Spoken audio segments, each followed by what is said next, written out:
ভিক্ষুক রাস্তা দিয়া যায় আর জমিদারের পুত্রবধূও যায়। একজন সামনের থেকে আসতেছে, একজন সামনের দিকে যাইতেছে। দুইজনের ক্রসিং এর সময় ভিক্ষুকের গায়ের কাদা জমিদারের পুত্রবধূর গায়ে লেগে গেছে। সে দুনিয়া আন্ধার করে ফেলছে, স্বামীকে টাইকা নিয়ে আসছে, বলছে ভিক্ষুক আমার কাপড় নষ্ট করে দিছে। সে শুধু ভিক্ষুক ছিল না, বৃদ্ধ ছিল। বৃদ্ধ ছিল না শুধু, জীর্ণ ছিল, শীর্ণ ছিল।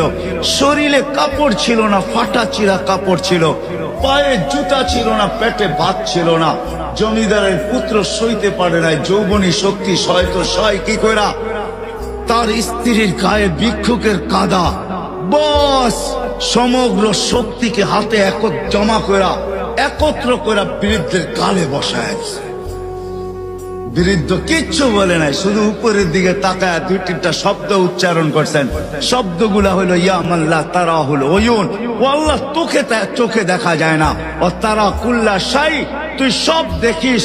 ফারা তারা মা বি, তুই কি দেখিস না আমার সাথে কি ঘটতেছে? এটা কি দেখিস না? বলতে দেরি যুবক, মরতে দেরি হয় নাই। জমিদার চলে আসছে, প্রতিশোধ নিবে। বৃদ্ধের একদিকে মুস্কি হাসি, একদিকে বলতেছে প্রেমের খেলা এমনই হয়।